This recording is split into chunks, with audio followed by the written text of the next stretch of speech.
నమస్తే, నేను మీ doctor Mukesh. Friends, ఈరోజు అయితే మనం ఒక టాపిక్ గురించి అయితే మాట్లాడుకుందాం. దీన్ని సబ్స్క్రైబర్ క్వశ్చన్ రూపంలో అడిగారు. అదేంటో కాదు. Hi sir, good evening. Diopan D uses చెప్పండి సార్. ఓకే, డియోపాన్ డి గురించి మనం మాట్లాడుకుందాం. అసలు అది ఏంటి, ఎప్పుడెప్పుడు యూజ్ చేస్తాం, ఏ ఫామ్స్లో దొరుకుతుంది, దీనివల్ల సైడ్ ఎఫెక్ట్స్ ఏమైనా ఉంటాయా, ఎవరు వాడచ్చు ఎవరు వాడకూడదు, ఓకే ఈ మెడికేషన్ తీసుకోకపోతే మనం ఇంట్లోనే రెమెడీస్ కూడా కనుక్కోవచ్చా, దానికి ఏదన్నా రెమెడీస్ ఉంటాయా అనేది ఈ వీడియోలో క్లియర్గా తెలుసుకుందాం. డియోపాన్ డి అనేది బ్రాండ్ నేమ్. ఈ మెడికేషన్లో 2 డ్రగ్స్ ఉంటాయి. ఏంటంటే అవి డోమ్పెరిడోను, ప్యాంటాప్రజోల్. డోమ్పెరిడోన్ 30 mgలో ఉంటుంది, ప్యాంటాప్రజోల్ 40 mgలో ఉంటుంది. ఓకే, ఈ డియోపాన్ డి యొక్క యూజెస్ ఏంటి అంటే ఇది డైజెషన్ని పెంచి అసిడిటీ లెవెల్స్ని స్టమక్ లోపల తగ్గిస్తుంది. ఓకే, దీని మెకానిజం ఆఫ్ యాక్షన్ ఏంటంటే ఈ డియోపాన్ డిలో 2 డ్రగ్స్ ఉంటాయన్న. డోమ్పెరిడోన్ ఇది ఒక ప్రోకైనటిక్. ఇది ఏం చేస్తుందంటే స్టమక్ ఇంటెస్టైన్ యొక్క మొటిలిటీని పెంచుతుంది.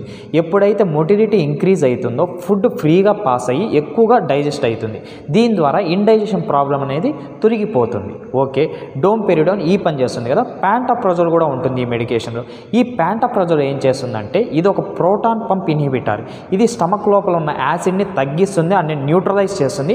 ఈ విధంగా గ్యాస్ట్రైటిస్ని, హార్ట్ బర్న్ని, చెస్ట్ పెయిన్ని తగ్గిస్తుంది. ఈ విధంగా గ్యాస్ట్రైటిస్ని అయితే అది నిర్మూలిస్తుంది.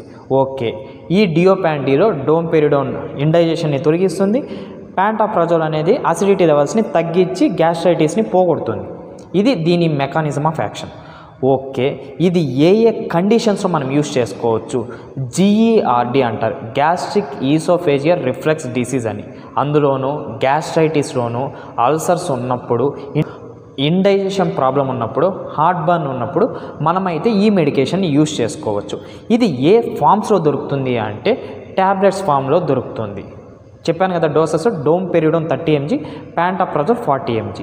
ఓకే, దీనివల్ల కూడా సైడ్ ఎఫెక్ట్స్ ఉంటాయా? ఎస్, సైడ్ ఎఫెక్ట్స్ ఉంటాయి, బట్ చాలా రేర్గా ఉంటాయి. బట్ ఇవి టెంపరీగా ఉంటాయి, వాటంతకు అవే రిజాల్వ్ అయిపోతాయి ఈ సైడ్ ఎఫెక్ట్స్ అనేటివి.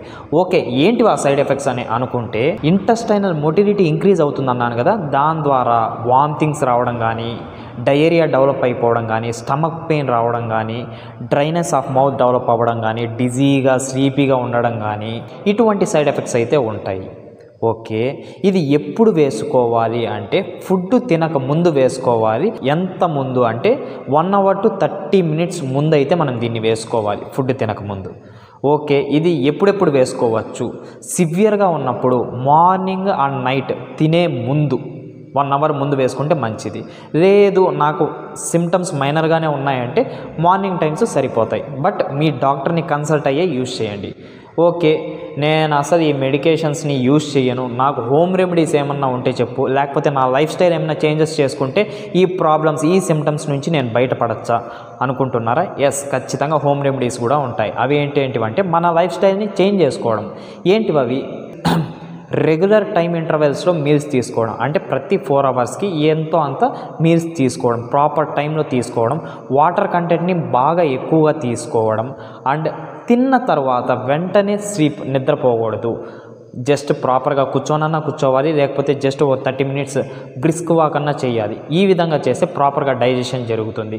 దీంతోపాటు మనకి ఒకవేళ స్మోకింగ్ హ్యాబిట్ కానీ, డ్రింకింగ్ హ్యాబిట్ కానీ ఉంటే పూర్తిగా మానేయడం మంచిది.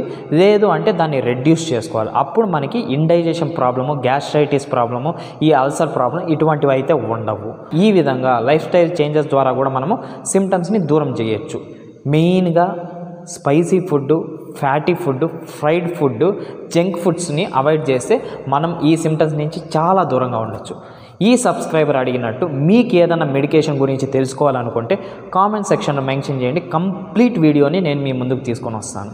ఓకేనా సబ్స్క్రైబర్స్? ముఖేష్ నాయక్ సైనింగ్.